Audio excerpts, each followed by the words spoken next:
कुटुंब स्नेह मिलन एवं दीपोत्सव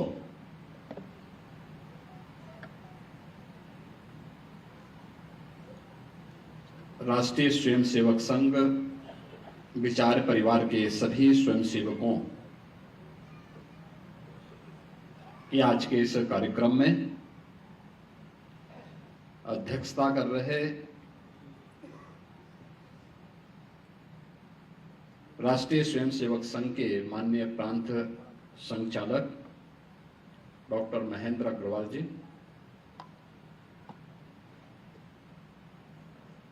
गोरक्ष प्रांत के माननीय प्रांत प्रचारक श्रीमान रमेश जी, विचार परिवार से जुड़े भी सभी स्वयंसेवक बहन और भाइयों,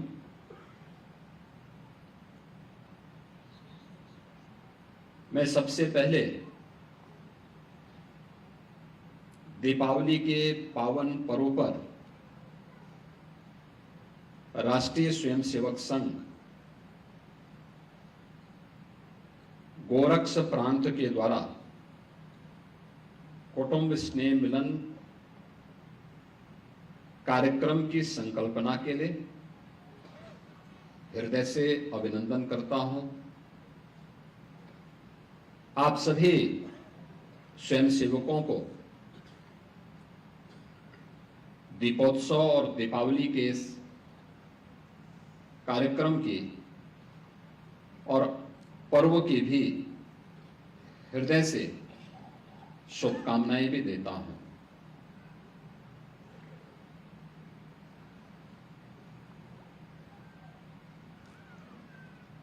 मुझे जब इस कार्यक्रम के बारे में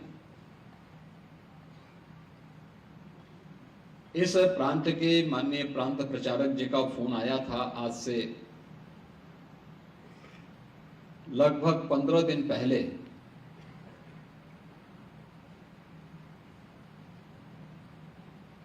तो मैंने कहा भी होली के दौरान तो मिलन के कार्यक्रम विचार परिवार के द्वारा होता है, लेकिन कुटुंब स्नेह मिलन का दीपावली का कार्यक्रम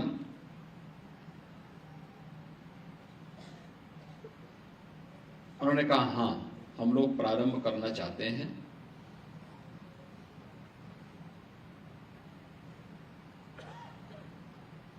और यहां के कार्यक्रम के बाद एक सप्ताह पूर्व लखनऊ प्रांत की ओर से भी मुझे एक निमंत्रण मिला। उन्होंने कहा हम परिवार मिलन का एक कार्यक्रम करना चाहते हैं, दीपावली के अवसर पर आपकी उपस्थिति चाहते हैं। तो मैंने विनम्र अनुरोध भले ही किया कि मैं तो गोरक्ष प्रांत में पहले से ही अपना कार्यक्रम दे रखा हूं। तो उन्होंने कहा हम दीपावली के पहले कर लेते हैं, लेकिन इस कार्यक्रम में ये कार्यक्रम हो जाए तो अच्छा रहेगा। और मुझे अच्छा लगा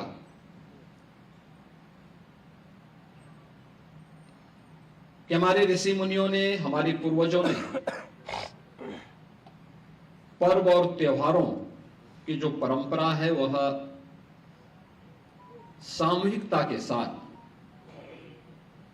एक दूसरे की खुशी को आपस में मिल बांट करके उसको उत्साह और उमंग के साथ आगे बढ़ा सकें,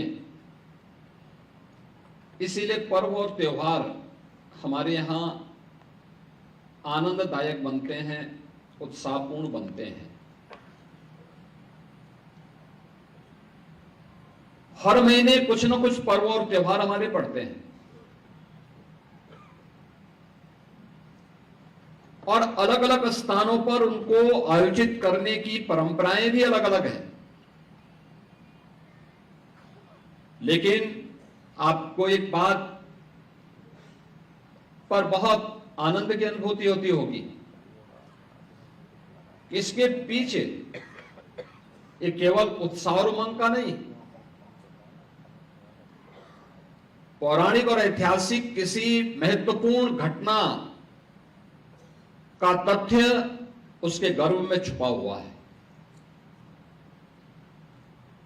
और ये पर्व और त्योहार हमारी ऋषि परंपरा ने कितने सूझबूझ के साथ उन्हें एक सांस्कृतिक और धार्मिक पुट देकर के कैसे आने वाली पीढ़ी के लिए दिया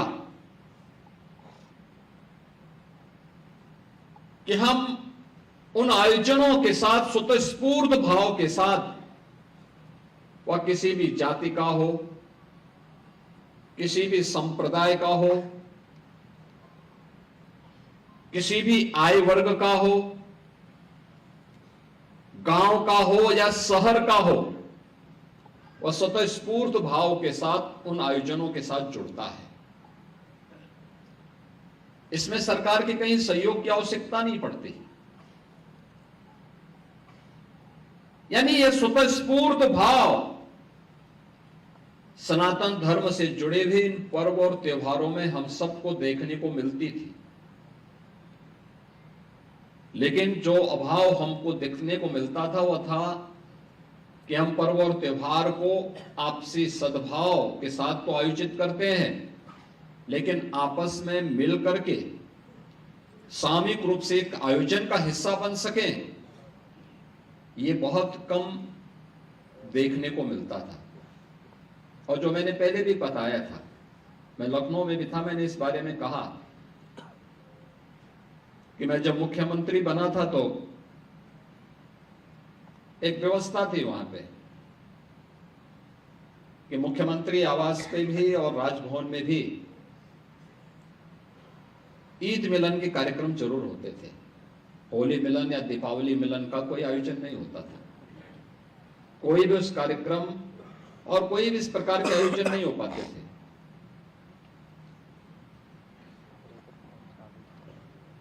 हम लोगों ने कहा कि भाई देखो, भारत की परंपरा को चाहे जैसे भी हो, लेकिन हमने अगर एक सेकुलर स्टेटस दिया है तो मुख्यमंत्री आवास को भी और राजभवन को भी उससे मुक्त रहना, उसको मानना चाहिए, और कोई भी आयोजन हम नहीं करेंगे मिलन का। और जिसकी मर्जी आए वो अपने अनुसार, अपनी आस्था के अनुसार अपने आयोजन को करे। आपने देखा होगा पिछले 11 वर्ष से देश के अंदर और पिछले 8-9 वर्षों से प्रदेश के अंदर इस प्रकार के मिलन के कार्यक्रमों को हम लोगों ने सरकारी स्तर पर आयोजित करने से पूरी तरह रोका। लेकिन समाज इन आयोजनों का हिस्सा बने और समाज के स्तर पर स्वतःस्फूर्त भाव के साथ एक कार्यक्रम आगे बढ़े। यह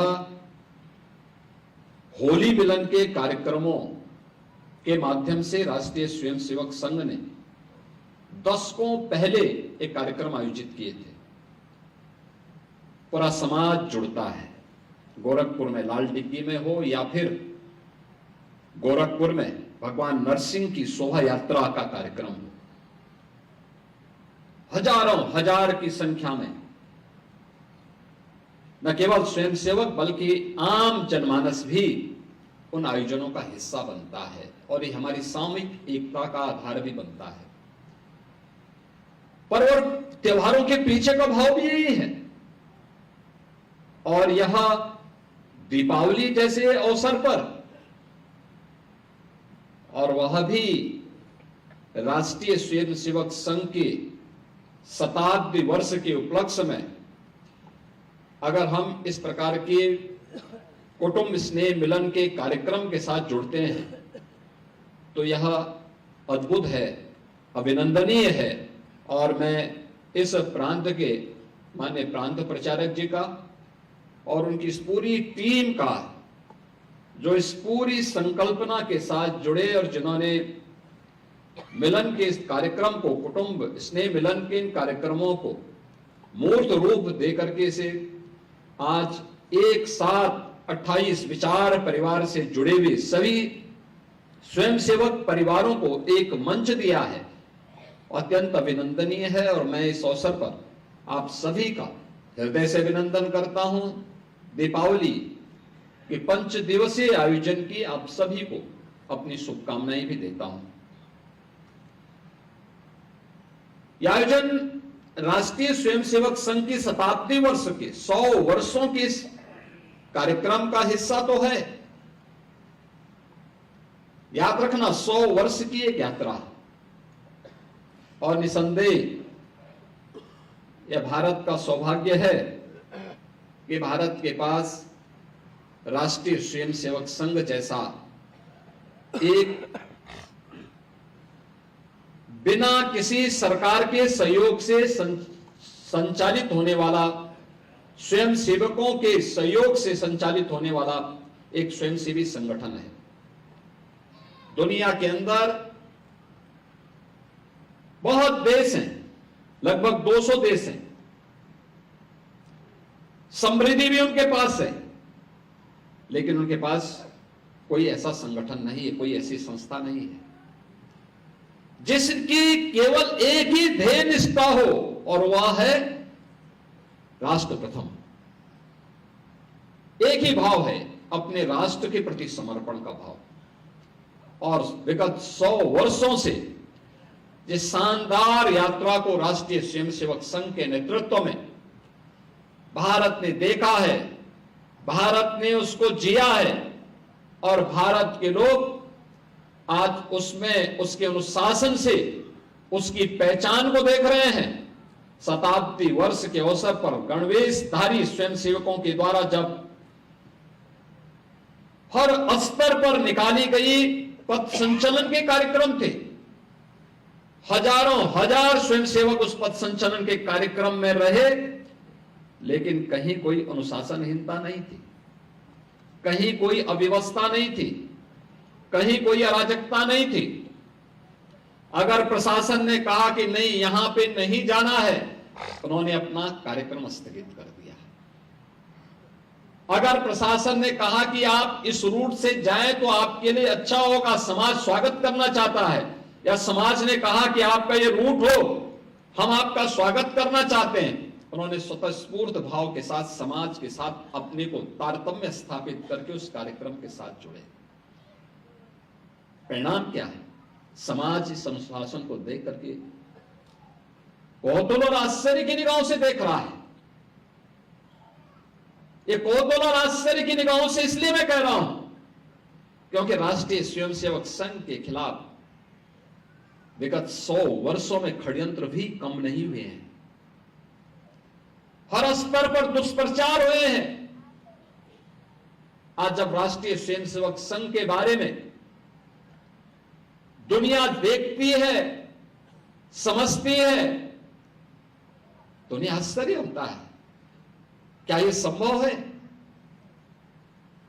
कि राष्ट्रीय स्वयंसेवक संघ स्वतःस्फूर्त भाव के साथ संचालित होने वाला एक स्वयंसेवी संगठन हो? क्या यह संभव है?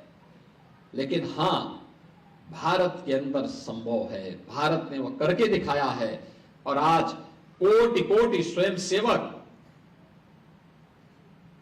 इस अभियान के साथ जुड़ करके अपने 100 वर्ष के इस यशस्वी कार्यकाल को दुनिया को साक्षी बना रहे हैं। और मुझे इस अवसर पर यही कहना है कि जब हम लोग एक और राष्ट्रीय स्वयंसेवक संघ की, जिसने जीवन के अलग अलग क्षेत्रों में बिना किसी सरकार के सहयोग के, और जहां सरकार नहीं पहुंच पाई थी, राष्ट्र काज के लिए वहां पे राष्ट्रीय स्वयंसेवक संघ पहुंच करके राष्ट्र को जोड़ने का काम किया है। याद करिए, पूर्वोत्तर के राज्य किस स्थिति में थे। राष्ट्रीय स्वयंसेवक संघ को अपने प्रचारकों को खोना पड़ा था, कई स्वयंसेवकों को खोना पड़ा था, लेकिन राष्ट्रीय स्वयंसेवक संघ अविचल रूप से पूर्वोत्तर के राज्यों में कार्य करता रहा। मुझे याद है 1984 में राष्ट्रीय स्वयंसेवक संघ ने गोरखपुर में श्री राम बनवासी कल्याण आश्रम प्रारंभ किया।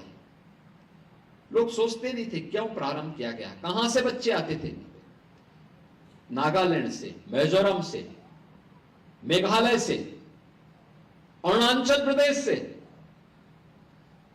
और यही बच्चे जब वापस पढ़ करके गए तो उन्होंने जीवन के अलग अलग क्षेत्र में तो अपने आप को स्थापित किया ही, वहां पर शेष भारतीयों के लिए एक रास्ता सुगम भी बनाया है। आज आप नॉर्थ ईस्ट के किसी भी राज्य में जाएंगे, आपको कोई कठिनाई नहीं होगी।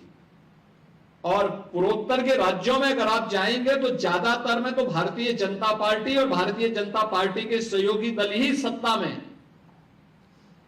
यानी यह एक यात्रा दूरदर्शी महापुरुषों की और ऋषि परंपरा की सबसे बड़ी पहचान होती है कि दूरदर्शी सोच के साथ वे जब कार्य करते हैं तो उसके दूरगामी परिणाम भी समाज और राष्ट्र के हित में होते हैं।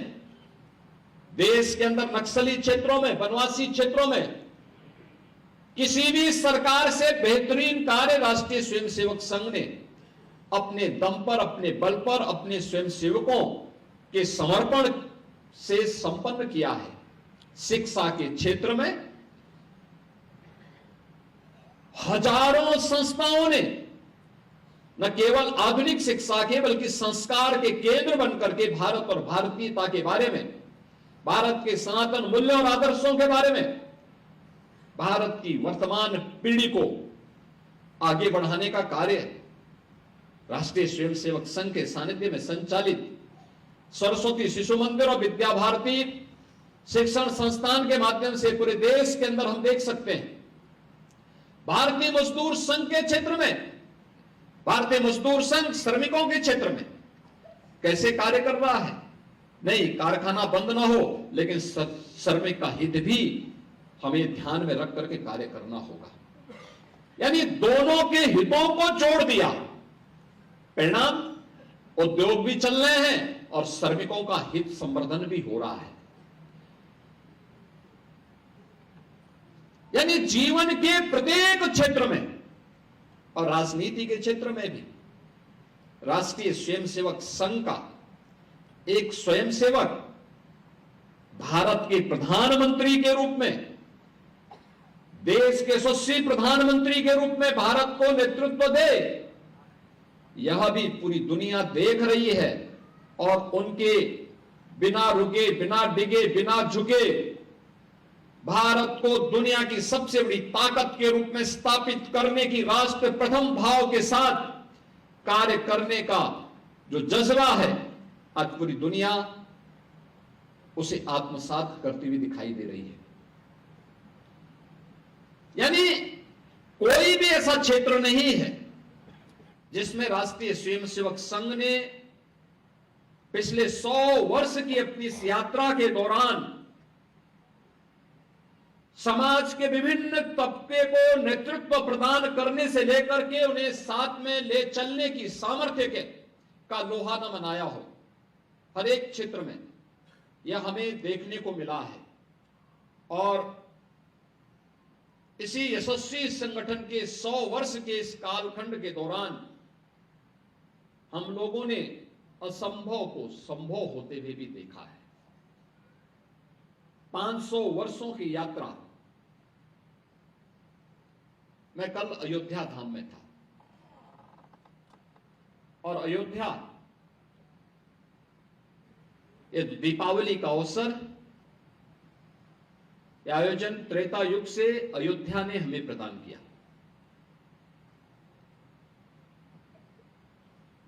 आज से 5 वर्ष पहले, 7 वर्ष पहले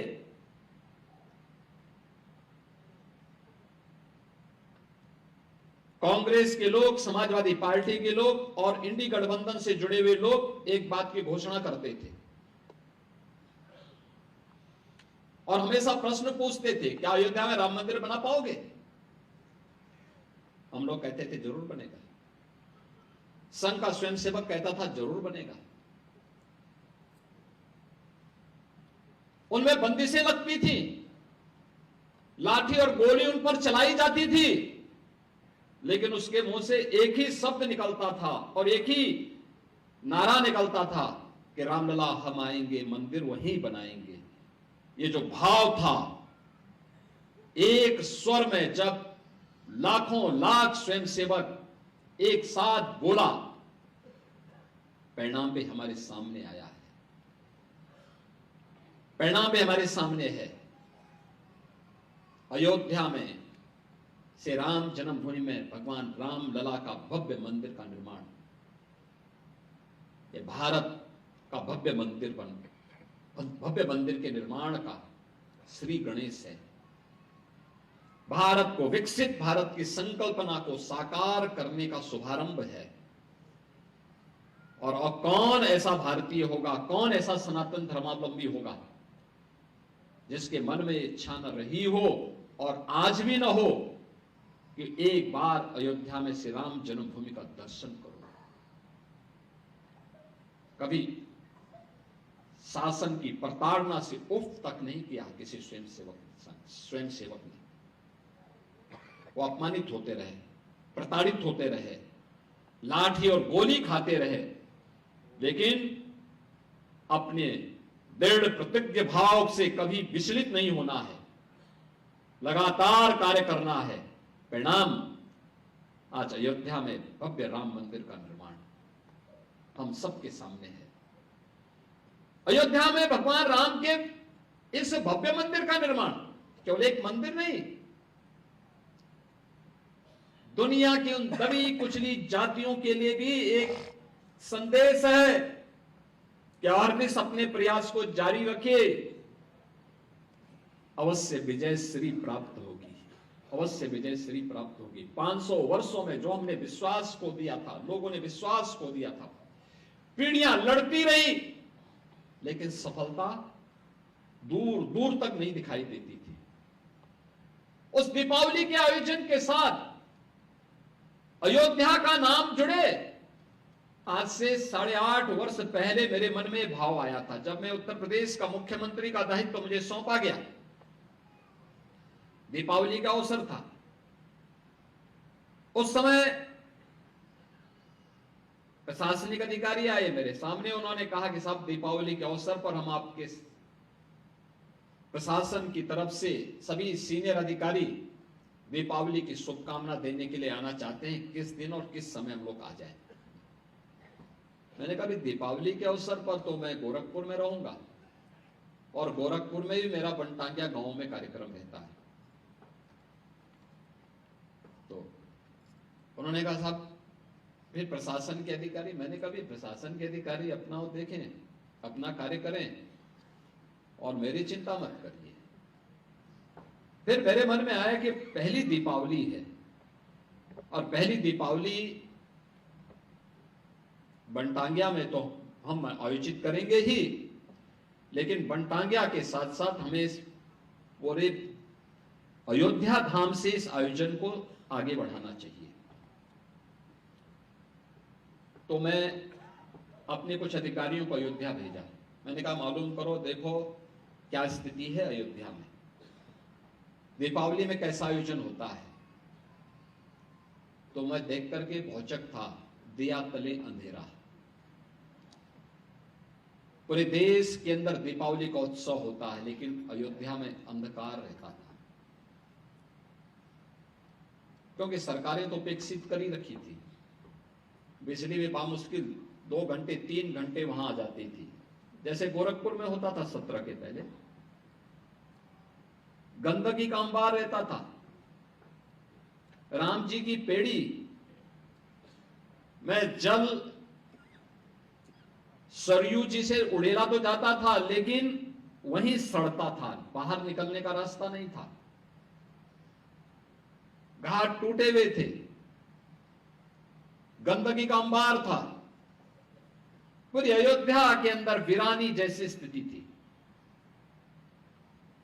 अयोध्या की इस स्थिति को देख करके मन में खिन्नता भी होती थी, लेकिन अंतःकरण में भाव भी रहता था कि भाई स्वयं सेवक नारा लगाते हैं कि रामलला हम आएंगे, मंदिर वहीं बनाएंगे, तो मंदिर बनेगा जरूर, तो हमें उसकी तैयारी अभी से करनी चाहिए। और एक दीप में क्या ताकत होती है। हम लोगों ने जब पहला दीपोत्सव किया था अयोध्या उसके अगल बगल के जनपदों में हमें केवल 51,000 मिट्टी के दीप मिल पाए थे, 51,000। और आपने देखा होगा परसों हम लोगों ने अयोध्या में 26,17,000 दीप प्रज्वलित किए हैं। 26,17,000 दीप प्रज्वलित किए हैं अकेले अयोध्या में। पूरे प्रदेश के अंदर जो मेरे पास आंकड़े आए थे कि उस दिन 1,51,00,000 दीप अलग अलग स्थानों पर प्रज्वलित हुए थे। यानी ये वही प्रदेश है। और समाजवादी पार्टी को इसमें भी परेशानी थी। आपने देखा होगा उन्होंने कहा ये दीप जलाने की आवश्यकता क्या है।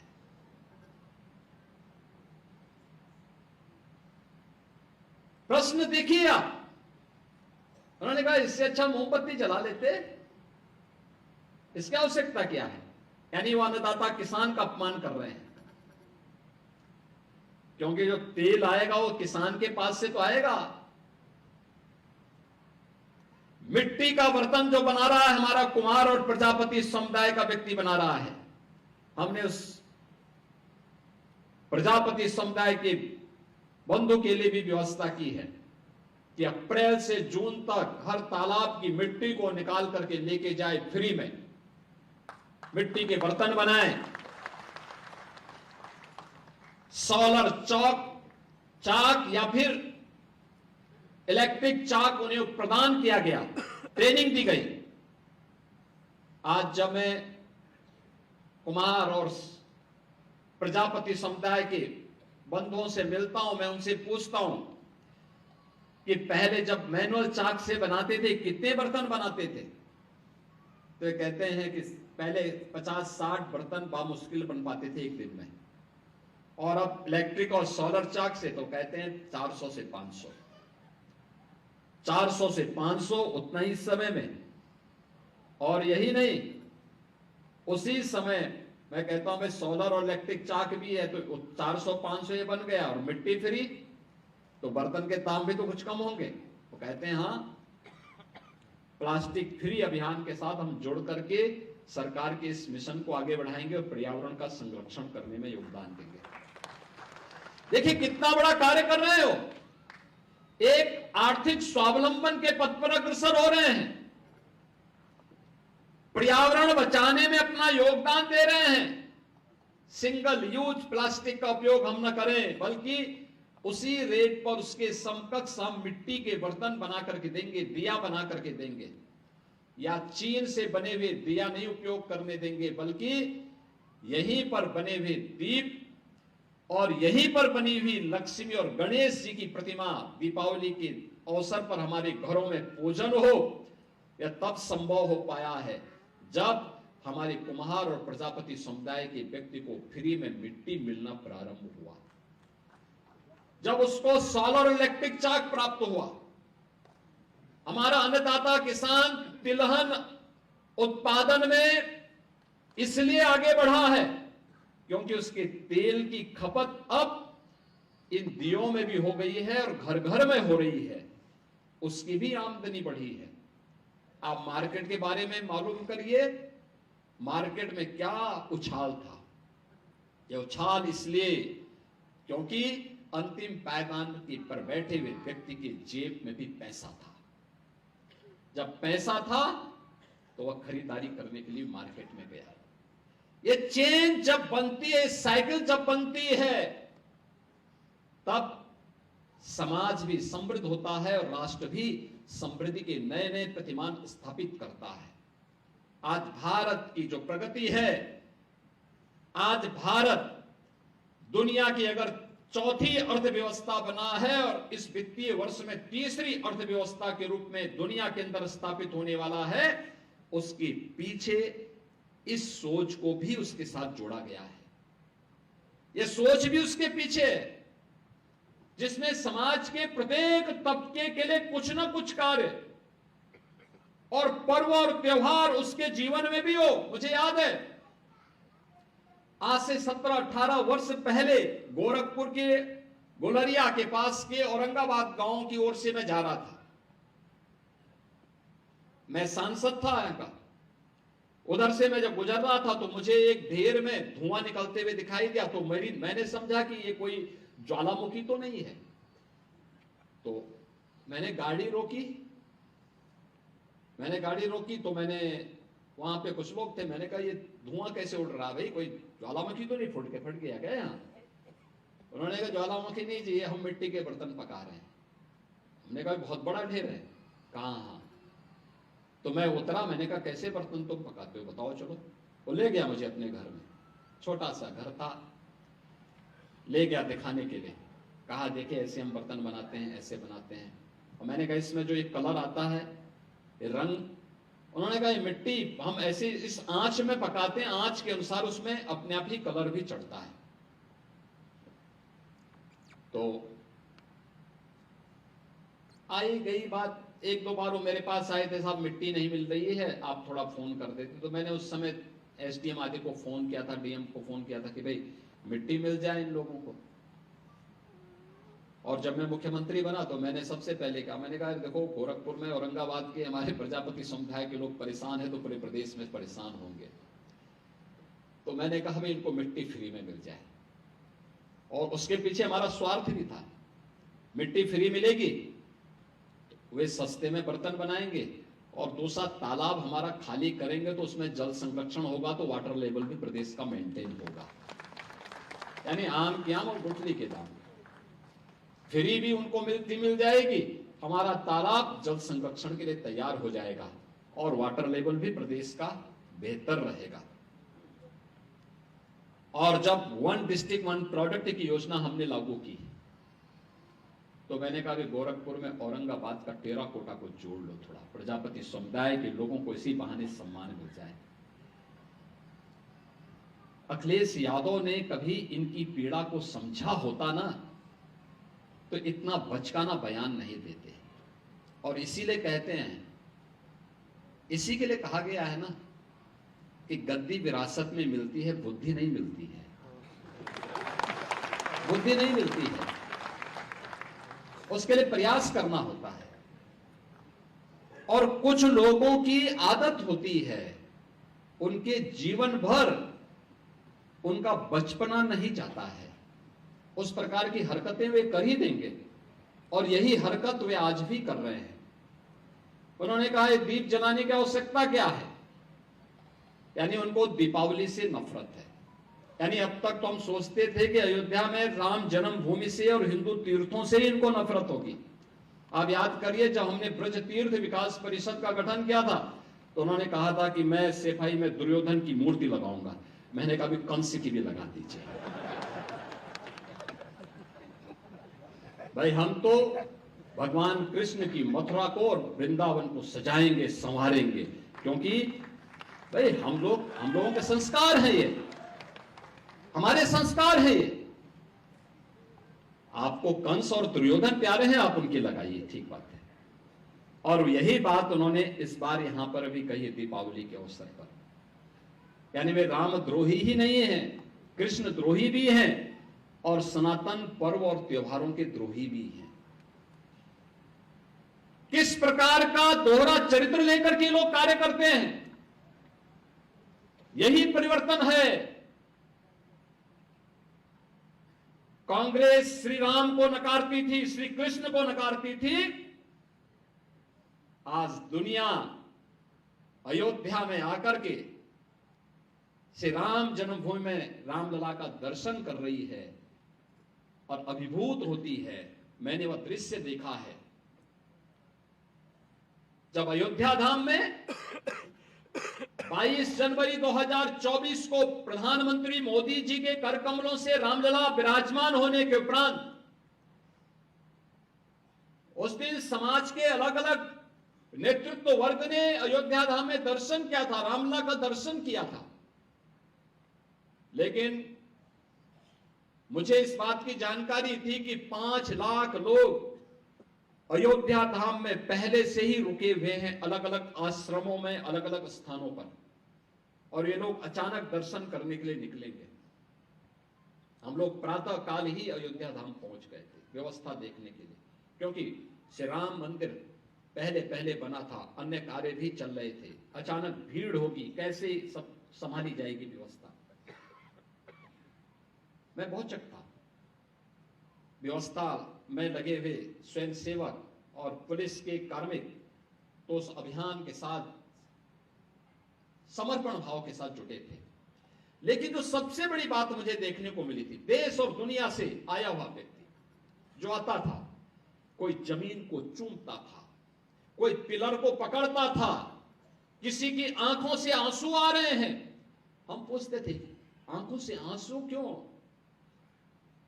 मैं इसलिए पूछता था, ऐसा तो नहीं कि किसी ने इनके साथ दुर्व्यवहार किया हो या कोई अन्य घटना इनके साथ घटित हो गया हो। उन्होंने कहा साहब एक खुशी के आंसू है, हम कभी सोचते भी नहीं थे ये हो पाएगा, ये हो गया है, इसलिए खुशी के आंसू हैं कि हम भी रामलला के दर्शन कर पा रहे हैं। 500 वर्षों की किसी पीढ़ी ने, कई पीढ़ियां आई गई, लेकिन कोई दर्शन नहीं कर पाया, आस लगा करके चले गए। लेकिन ये हमारी पीढ़ी का सौभाग्य है कि हमें अवसर प्राप्त हुआ है और इसी के लिए कृतज्ञता ज्ञापित करने के लिए हम लोग आए हैं। ये मेरी खुशी के आंसू हैं। अगर उन भावनाओं को समझने का कार्य कांग्रेस ने किया होता, जिन्होंने सुप्रीम कोर्ट में एफिडेविट दिया था कि राम एक मिथक हैं, कृष्ण एक मिथक हैं, यानी एक काल्पनिक पात्र मान करके इन्होंने उस समय हिंदू आस्था को अपमानित करने का काम किया था। और समाजवादी पार्टी तो अपनी कृत्यों के लिए जीवन में कभी भी कोई भी श्री राम भक्त उसे माफ नहीं कर सकता। किस निर्ममता के साथ राम भक्तों पर गोलियां चलाई गई थी। जिन लोगों ने अयोध्या में राम भक्तों पर गोलियां चलाई थी, जो लोग रामलला की मूर्ति को राम जन्मभूमि से हटाने के लिए आदेश जारी करते थे, और जिन लोगों ने राम के अस्तित्व पर ही प्रश्न खड़ा करने का प्रयास किया था, आज उसी अयोध्या में जब लाखों लाख दीप प्रज्वलित होकर के प्रकाशमान होते हैं, एक नई आभा बिखेरते हैं, तो अयोध्या दुनिया की सबसे सुंदरतम आध्यात्मिक और सांस्कृतिक नगरी के रूप में अपनी आभा को दुनिया में वैश्विक पटल पर बिखेरती हुई दिखाई देती है। अब याद करिए, गत वर्ष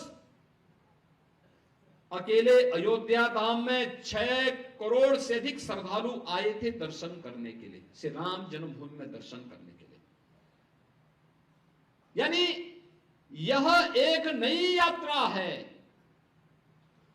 और प्रयागराज महाकुंभ को भी इन लोगों ने देखा होगा। प्रयागराज की भव्यता और दिव्यता, 66 करोड़ से अधिक श्रद्धालु महाकुंभ के साक्षी बन सके। इनके द्वारा तमाम षड्यंत्र किए गए। महाकुंभ आयोजन के पहले दिन से इनके नकारात्मक ट्वीट आने प्रारंभ हो गए थे, पहले दिन से। लेकिन जनता ने उनकी नकारात्मकता को ठुकरा करके सनातन धर्म के इस बड़े आयोजन के साथ, महाकुंभ आयोजन के साथ जुड़ करके जितनी भव्यता और दिव्यता प्रदान करने में अपना योगदान किया, जिस भव्यता के साथ आयोजन प्रयागराज में संपन्न हुआ, वह अद्भुत है। दुनिया को कौतूहल और आश्चर्य की निगाहों से देखने के लिए मजबूर कर देता है। बहनों और भाइयों, यह आयोजन हम सबको इस बारे में भी अवगत कराते हैं, आखिर ये संस्कार कहां से हमें प्राप्त हुए। राष्ट्रीय स्वयंसेवक संघ की पाठशाला से, जिस पाठशाला ने भारत के मूल्यों और आदर्शों के साथ हर भारतीय को जोड़ने का प्रयास किया, हर स्तर पर, दबाववश नहीं, स्नेह मिलन कार्यक्रम के माध्यम से। एक एक व्यक्ति को राष्ट्र के प्रति समर्पण का भाव हो, इसके लिए एकता आवश्यक है। एकता हो, इसके लिए जागरूकता भी आवश्यक है। अक्सर होता है, कोई सफलता प्राप्त होती है, हम निश्चिंतता में सोने लगते हैं। आज से 2000 वर्ष पहले भारत दुनिया की सोने की चिड़िया मानी जाती थी, भारत का स्वर्ण युग माना जाता था। लेकिन हम उस आभा में सो गए, निश्चिंत हो गए। परिणाम क्या रहा?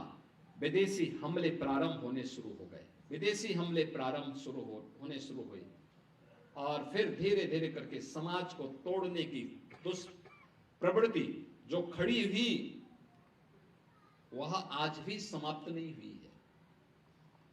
आप देख रहे होंगे कुछ चीजें आपके सामने बहुत स्पष्टता के साथ दिखाई देती हैं, जिसको हम हल्केपन से लेने का कार्य करते हैं।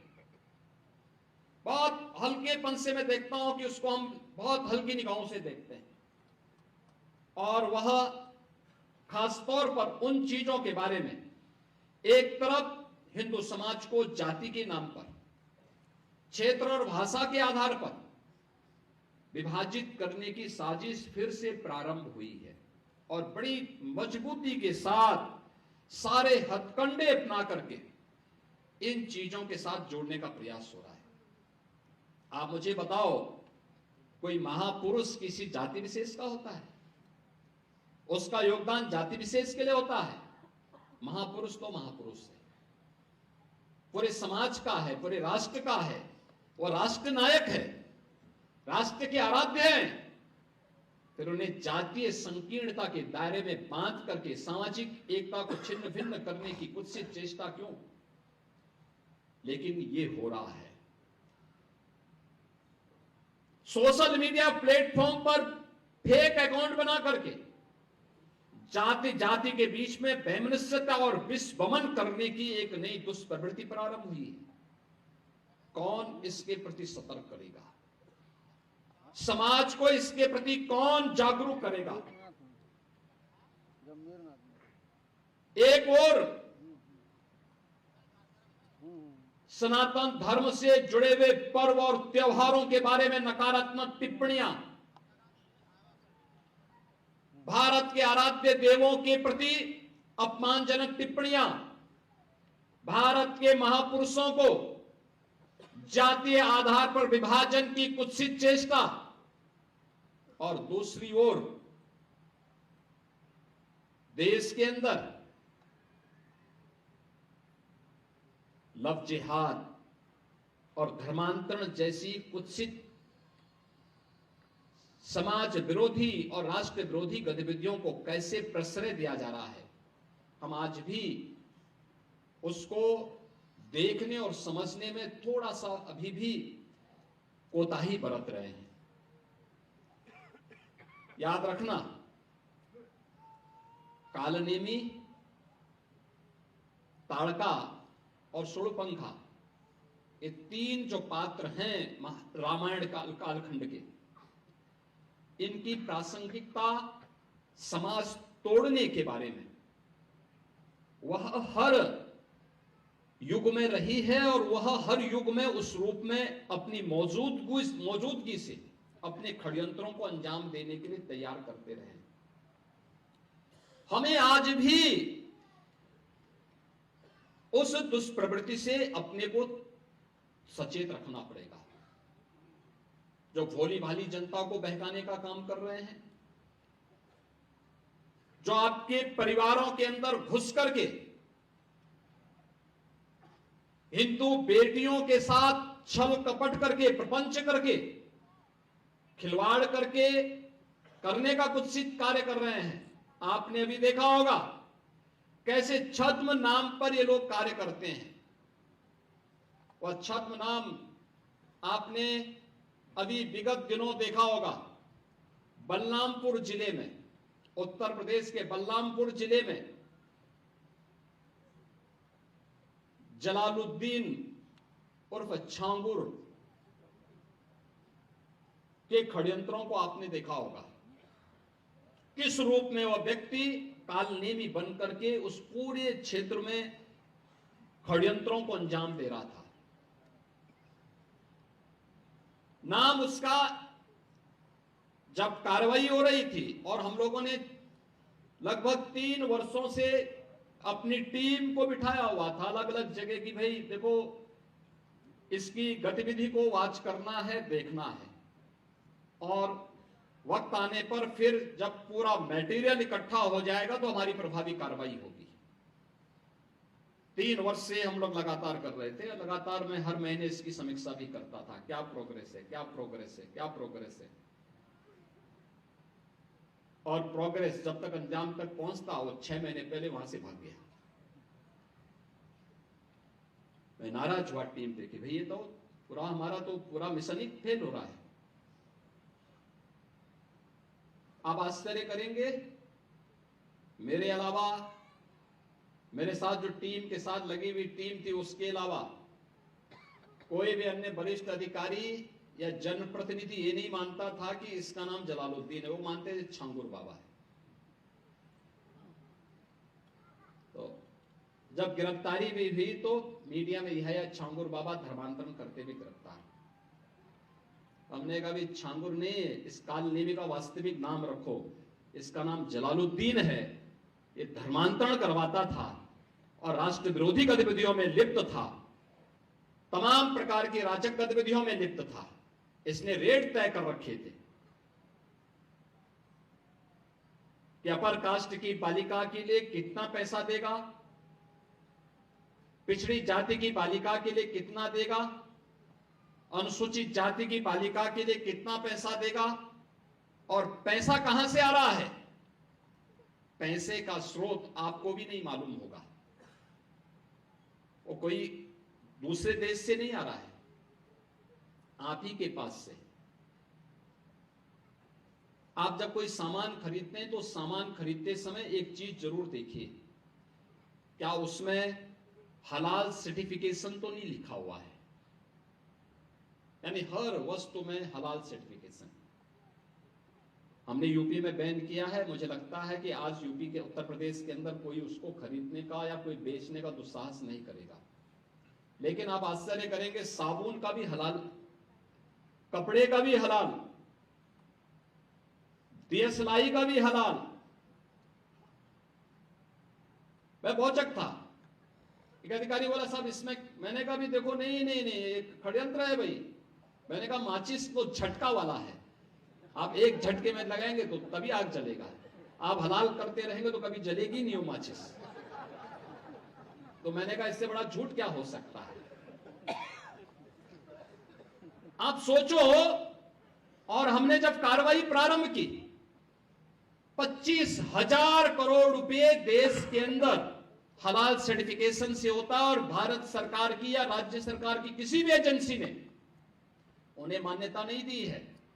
ये सारा का सारा पैसा आतंकवाद के लिए, लव जिहाद के लिए और धर्मांतरण में दुरुपयोग होता है। और इसीलिए उत्तर प्रदेश ने इसके खिलाफ बड़ी कार्रवाई प्रारंभ की है कि हलाल सर्टिफिकेशन के नाम पर भारत के उपभोक्ताओं का शोषण करने वालों के खिलाफ सख्त कार्रवाई होनी ही चाहिए। और इस कार्यक्रम को हमें भी सतर्कता पूर्वक देखना चाहिए। कोई सामान खरीदते हैं तो जरूर देखिए कि जीएसटी हमें देना है, लेकिन यह भी देखिए कि हलाल सर्टिफिकेशन के नाम पर एक फूटी कौड़ी भी नहीं देनी चाहिए, क्योंकि जितना पैसा जाएगा ये सभी के सभी पैसा आपके खिलाफ षड्यंत्र में वह जाने वाला है। और यही होता है। और ये बड़ा षड्यंत्र किस स्तर पर हो रहा है। छांगुर एक नमूना के रूप में जलालुद्दीन को हम लोगों ने बलरामपुर में गिरफ्तार करके जेल के अंदर भेजा है। ऐसे जलालुद्दीन, ऐसे छांगुर आपके अगल बगल के भी क्षेत्र में कहीं ना कहीं बैठे होंगे, छुपे होंगे, छद्म भेष में छुपे होंगे, अन्य रूप में बैठे होंगे। उनकी गतिविधियों पर नजर रखना, उनको बहुत सतर्कता पूर्वक देखना। दूसरा, कुछ चीजें हैं जो हमें थोड़ा सतर्क होकर के देखना होगा। मैं अक्सर इस बात को देखता हूं, हमारे यहां हम लोग इस बात को चर्चा अक्सर करते हैं कि अंग्रेजों ने इतने वर्षों तक शासन किया,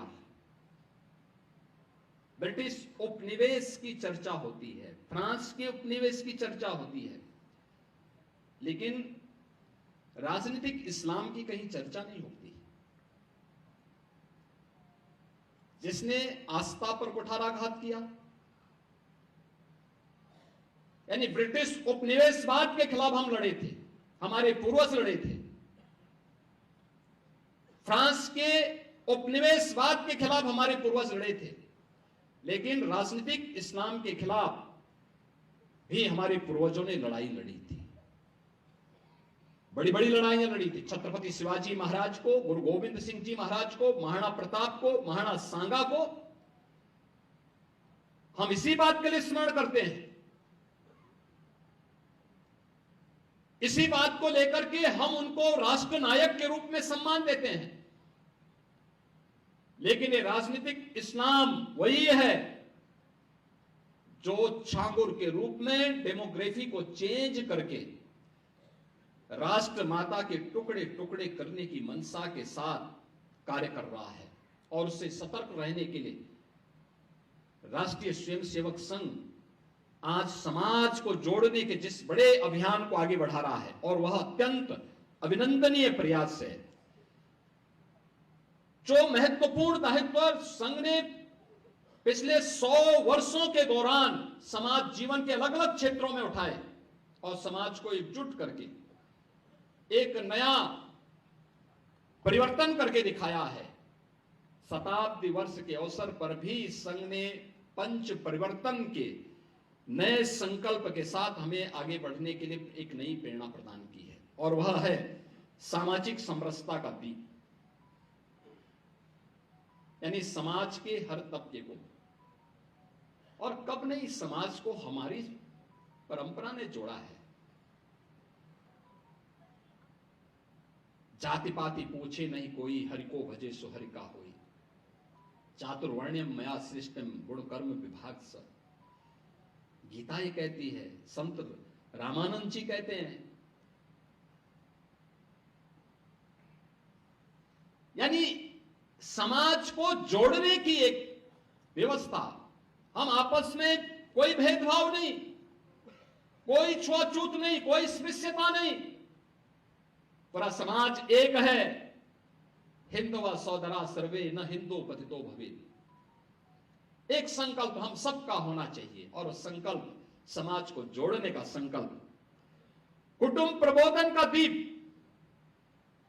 अत्यंत महत्वपूर्ण है। विचार परिवार के 28 विचार परिवार के हजारों परिवार एक साथ एकत्र होकर के दीपावली मिलन के कार्यक्रम के साथ जुड़े हैं, लेकिन कुटुंब मिलन का कार्यक्रम परिवार संस्कार की पाठशाला है। और भारत कश्मीर से कन्याकुमारी तक, कोहिमा से कच्छ तक, बोली भाषा, वेशभूषा, खान पान अलग होने के बावजूद एक भाव और एक भंगिमा के साथ एक स्वर में भारत माता के प्रति समर्पण का भाव रखने के लिए तत्पर रहती है। वे हमारे पारिवारिक संस्कार हैं। संयुक्त परिवारों की परंपरा इसकी सबसे सुदृढ़ नींव है। लेकिन परिवार में किसी विधर्मी की घुसपैठ को हमें रोकना पड़ेगा, उसकी घुसपैठ को रोकना पड़ेगा। हम मिले सबसे, लेकिन सतर्कता पूर्वक। अपरिचित पर विश्वास न करें, अपरिचित पर विश्वास कतई न करें। देश और समाज के षड्यंत्र में जो भी शामिल है, वह देश का दुश्मन ही नहीं, हमारा भी दुश्मन है। याद करना, कोई समाज के लिए षड्यंत्र कर रहा है, कोई देश के खिलाफ षड्यंत्र कर रहा है, हमें मान करके चले कि हमारा दुश्मन नहीं, ये हमारा हितैषी हो सकता है, ये हमारी गलतफहमी होगी, वो हमारा भी दुश्मन है। पर्यावरण संरक्षण का दीप, माता भूमि पुत्रोहम पृथिव्या का ये भाव हम सबके मन में, जिसके बारे में मैंने प्रजापति समुदाय की बात आपके सामने रखी कि कैसे प्लास्टिक को पूरी तरह बैन करते हुए मिट्टी के बर्तन को आगे बढ़ा करके स्वावलंबन का भी एक आदर्श उदाहरण जो मैं आपको औरंगाबाद गांव के उस परिवार की बात कर रहा था, यानी लगभग 17-18 वर्ष के बाद वो मुझे एक दिन अचानक लखनऊ में मिल गए। और लखनऊ में मिले कि मैं 2 वर्ष पहले की घटना है, मैं जा रहा था अयोध्या दीपोत्सव के कार्यक्रम में जाने वाला था। तब तक मुझे एक अधिकारी है, उन्होंने कहा साहब अगर आप वहां, हमने एक मेला लगाया है, इस मेले के कार्यक्रम में आप चल। मैंने कहा भी अब तो मुझे अयोध्या जाना है। उन्होंने कहा वहां से कुछ लोगों को बुलवा दो। मैंने कहा तत्काल बुलवा दो, मैं आधे घंटे वेट करूंगा और बुलवा लीजिए। आए तो उसमें से 5-7 लोग आए, उसमें से गोरखपुर के भी औरंगाबाद गांव का एक नौजवान था। वह टेराकोटा से बना मिट्टी का एक दीप स्टैंड लेकर के आया, बहुत अच्छा दीप स्टैंड बना था। तो सबसे मेरी बात हुई तो मैंने उनसे पूछा, मैंने कहा भाई आप तो औरंगाबाद के लगते हैं, क्योंकि लगता है मैंने तुम्हें देखा 16-17 साल पहले। उसने कहा हाँ मैं वहीं का हूं। तो मैंने कहा ये वहीं बनाए हो? कहा वहीं से लेके आया हूं। तो मैंने कहा कहां लेके जा रहे हो? कहा कि आपको देने के लिए। मैंने कहा इसका दाम क्या है बाजार में? तो उसने कहा ये 4,500 में हम बेच रहे हैं। मैंने कहा देखो 4,500 मेरे जेब में इस समय नहीं है, लेकिन तुम एक काम करना कि इसको अभी तुम वहां बेचो, बाद में तुम्हारे औरंगाबाद से लूंगा। कहा नहीं मैं फ्री में देने के लिए आया। मैंने कहा भाई फ्री में नहीं लूंगा, आप मुझे बताओ लागत कितनी आई तुम्हारी? उसने कहा 2,000 रुपये। मैंने कहा अच्छा बताओ 3 दिन से यहां पे कुछ कमाई भी की हो? देखो मैं मानता था कि मिट्टी का बर्तन बना रहा है और टेराकोटा की मूर्तियां आदि बनाता है, तो इसमें कितनी कमाई किया होगा बेचारे ने। उसने कहा सही बताओ? मैंने कहा। उसने कहा 16 लाख की मैंने कमाई की है केवल इन 3 दिनों में लखनऊ के मेले में। अगर समाजवादी पार्टी के बबुआ को ये जानकारी होती ना, तो प्रजापति समुदाय के हमारे कुम्हार जाति के लोगों का इतना अपमान नहीं करते कि मिट्टी के दीप क्यों जलाए जा रहे हैं। इसकी कीमत क्या है? ये स्वावलंबन भी है और सम्मान भी है। आर्थिक रूप से स्वावलंबी कोई भी समाज स्वयं सम्मान प्राप्त कर लेता है, और यही स्थिति उस नौजवान की स्थिति को देख करके मुझे बहुत प्रसन्नता हो रही। हम लोगों ने एक जनपद एक उत्पाद की योजना चलाई भी इसीलिए कि जिससे हम अपने लघु मध्यम और कुटीर उद्यम को फिर से आगे बढ़ा सकें। 2 करोड़ लोग इसके माध्यम से रोजगार प्राप्त कर रहे हैं, स्थानीय स्तर पर बिना सरकार पर बोझा डाले हुए अपने स्तर पर, और प्रदेश के विकास में भी अपना योगदान दे रहे हैं। प्रदेश को पहचान के संकट से अब मोहताज नहीं होना पड़ता, एक नई पहचान के साथ हम आगे बढ़ रहे हैं। पर्यावरण संरक्षण भी हमारा दायित्व होना चाहिए, उतना ही महत्वपूर्ण है, क्योंकि सनातन धर्म ने तो प्रारंभ से ही पर्यावरण को महत्व दिया है। आप हवन यज्ञ करते होंगे, पर्यावरण को ध्यान में रख करके करते हैं। ये पर्यावरण संरक्षण का, पर्यावरण की शुद्धि का एक माध्यम बनता है। हमने हर पेड़ को दैवीय रूप में देखा है। पीपल, बरगद, पाकड़, आम, ये काटे नहीं जाते थे। अब याद करिए, हिंदू महावत हाथी का नहीं होता था, क्योंकि पीपल हाथी खाएगा तो कौन काटेगा। हमें तो, मुझे बहुत परेशानी होती थी मंदिर में, जब मंदिर के किसी दीवार पर पीपल का पेड़ हो गया, अब किसको बोलो, कोई हिंदू काटने को तैयारी नहीं, हटाने को तैयारी नहीं। अरे मैं कहता हूं वहां से उखाड़ करके कहीं लगा दो ना। यानी ये भाव है, ये हमारे संस्कार हैं, और हमें इस बात को ध्यान रखना होगा। हमारी ऋषि मुनियों ने जो व्यवस्था दी है, वो व्यवस्था पर्यावरण संरक्षण की उस व्यवस्था को, जल संरक्षण को भी और एक पेड़ मां के नाम जो प्रधानमंत्री जी ने इस भाव के साथ समाज को जोड़ा है, पर्यावरण संरक्षण का इससे बेहतरीन उदाहरण दूसरा नहीं हो सकता। हमें इन चीजों को आगे बढ़ाना पड़ेगा। स्वदेशी और आत्मनिर्भरता का कार्य,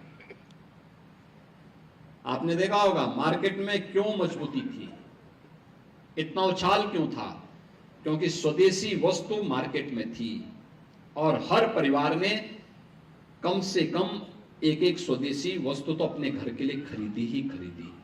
यानी हम स्वदेशी वस्तु जब खरीदते हैं, जो मैंने पहले कहा ना, वन डिस्ट्रिक्ट वन प्रोडक्ट की जो योजना हमारी थी, वह भी स्वदेशी को समर्पित थी, अपने ही हस्तशिल्पी और कारीगरों के लिए समर्पित थी। हमारा पैसा हमारे ही उपयोग में आए, राष्ट्र के उपयोग में आए, भारत माता के प्रति समर्पण का भाव रखने वाले लोगों के उपयोग में आए। जब हम इस भाव के साथ कार्य करते हैं, तब राष्ट्र आर्थिक स्वावलंबन के पथ पर अग्रसर होता है, मजबूत होता है। और वही मजबूत करने के लिए स्वदेशी और आत्मनिर्भरता, स्वदेशी से आत्मनिर्भरता आएगी। आत्मनिर्भर गोरखपुर बनाएंगे तो आत्मनिर्भर गोरखपुर विकसित गोरखपुर बनेगा। आत्मनिर्भर उत्तर प्रदेश बनाएंगे तो ये विकसित उत्तर प्रदेश की आधारशिला बनेगी। आत्मनिर्भर भारत बनाएंगे तो यह विकसित भारत की आधारशिला बनेगी। इसका पैसा भारत के अंदर ही भारत के हस्तशिल्पी और कारीगरों के पास जाएगा। हस्तशिल्पी और कारीगर समृद्ध होंगे तो भारत समृद्ध होगा। अगर इसका पैसा मुनाफे के रूप में दुनिया के देशों में जाएगा तो मान करके चलिए ये पैसा भारत के खिलाफ ही दुरुपयोग होगा। यही पैसा धर्मांतरण में उपयोग होगा, दुरुपयोग होगा। यही पैसा देश के अंदर लव जिहाद जैसी विकृतियों को बढ़ाने में खर्च होगा। आतंकवाद, नक्सलवाद में ही पैसा दुरुपयोग होगा। हमें वह नहीं होने देना है। और अंत में नागरिक कर्तव्य का दीप, हम जिस क्षेत्र में शिक्षक हैं तो शिक्षा के लिए, छात्र हैं तो अपने पाठ्यक्रम के प्रति, व्यापारी हैं तो अपने व्यापार के प्रति, चिकित्सक हैं तो अपने चिकित्सीय पेशा के प्रति, एक सामान्य नागरिक हैं जिस भी क्षेत्र के हैं उस क्षेत्र में अपने कर्तव्यों के प्रति ईमानदार बन जाए। कोई कारण नहीं कि भारत विकसित भारत न हो। विकसित भारत के लिए पंच परिवर्तन हर नागरिक के लिए अत्यंत आवश्यक है। और पंच परिवर्तन के जिस भाव को राष्ट्रीय स्वयंसेवक संघ ने अपने शताब्दी वर्ष में एक एक स्वयंसेवक के माध्यम से आम समाज को जोड़ने की दिशा आगे बढ़ाने का यह अभियान प्रारंभ किया है, यह अभिनंदनीय है। पूरे विचार परिवार के साथ साथ पूरे समाज को इसके साथ जोड़ना चाहिए। और याद रखना, जब समाज आगे बढ़ेगा और सरकार पीछे रहेगी तो समाज स्वावलंबी होता है, आत्मनिर्भर होता है, विकसित होता है। जब सरकार आगे होती है और समाज पीछे होता है तो वह समाज स्वावलंबी होता है। वह समाज कभी आत्मनिर्भर नहीं होता और राष्ट्र कभी आत्मनिर्भर नहीं होता। सरकार पीछे रहे, समाज आगे नेतृत्व प्रदान करे, यह पंच परिवर्तन उसमें एक बड़ी भूमिका का निर्वहन करेगा। हम इस पंच परिवर्तन के साक्षी बन रहे हैं। आपने संघ के शताब्दी वर्ष के अवसर पर पिछले 100 वर्षों की अगर उस इतिहास के अलग अलग कालखंड की चुनौतियों को अगर आप अवलोकन करेंगे, वो एक नई प्रेरणा होगी वर्तमान पीढ़ी को समझने और आगे बढ़ने के लिए। उनके लिए एक नया पाथेय होगा। हम सबको इस पूरे अभियान के साथ प्राणपण से जुटना चाहिए। इस अभियान को सफलता की नई ऊंचाइयों तक पहुंचना चाहिए, क्योंकि पंच परिवर्तन एक आत्मनिर्भर भारत और विकसित भारत की संकल्पना के आधार बनने वाले हैं। और हम भी उस अभियान के हिस्से बनेंगे। याद रखना, आपका योगदान आने वाली पीढ़ी स्मृति के रूप में अपने साथ सजोएगी। आप अयोध्या में श्री राम जन्मभूमि में जाएंगे तो वहां पर आपको रामलला की भव्य प्रतिमा और राम दरबार के तो दर्शन होंगे ही, उस परिसर में आपको ऋषि मुनियों के भी, महर्षि वाल्मीकि के भी मंदिर देखने को मिलेगा, महर्षि विश्वामित्र का भी, महाकवि तुलसीदास जी का भी, अन्य सप्तऋषियों के भी मंदिर आपको वहां देखने को मिलेंगे।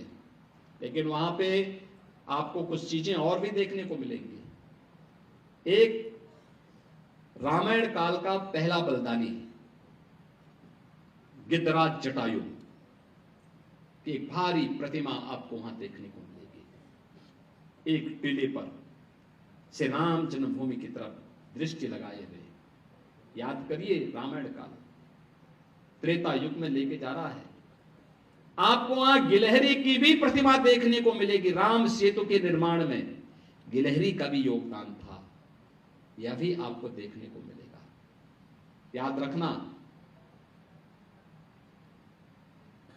यानी राम जन्मभूमि में रामलला का भव्य मंदिर, जो मैंने कहा राष्ट्र मंदिर है, तो राष्ट्र काज के लिए जिस भी भूमिका में योगदान देने का अवसर प्राप्त हो, जिस भी भूमिका में, कोई वाल्मीकि के रूप में होगा, कोई हनुमान के रूप में होगा, कोई सुग्रीव के रूप में होगा, कोई जामवंत के रूप में होगा, कोई गिलहरी के रूप में होगा, कोई जटायु के रूप में होगा, कोई निषाद राज के रूप में होगा, कोई माता सबरी के रूप में होगा, कोई माता अहिल्या के रूप में होगा। लेकिन अलग अलग भूमिकाएं, जिस भी क्षेत्र में जो भूमिका हमें प्राप्त होती है, समाज जोड़ने के लिए, राष्ट्र को राष्ट्र के प्रति समर्पण के इस भाव के साथ जोड़ने के लिए हम उस अभियान के साथ जुड़ेंगे, तो आने वाली पीढ़ी के लिए वो एक नई प्रेरणा होगी। आज के इस अवसर पर, दीपावली के इस पावन पर्व पर, विचार परिवार के कुटुंब स्नेह मिलन के इस कार्यक्रम पर मैं आप सबका हृदय से अभिनंदन करता हूं। दीपावली की आप सबको मैं फिर से कोटि कोटि बधाई देता हूं। और 5 दिवसीय दीपोत्सव का ये जो कार्यक्रम वर्तमान में चल रहा है, ये कार्यक्रम, कल गोवर्धन पूजा है, फिर भैया दूज आएगा, ये 5 दिवसीय कार्यक्रमों के प्रति मैं प्रभु श्री राम से ये प्रार्थना करता हूं कि आप सबकी व्यक्तिगत और पारिवारिक जीवन में सदैव यही उत्साह और उमंग का माहौल बना रहे। इस विश्वास के साथ आप सबके प्रति मेरी मंगल में शुभकामनाएं हैं। धन्यवाद। जय हिंद, जय जय श्री राम।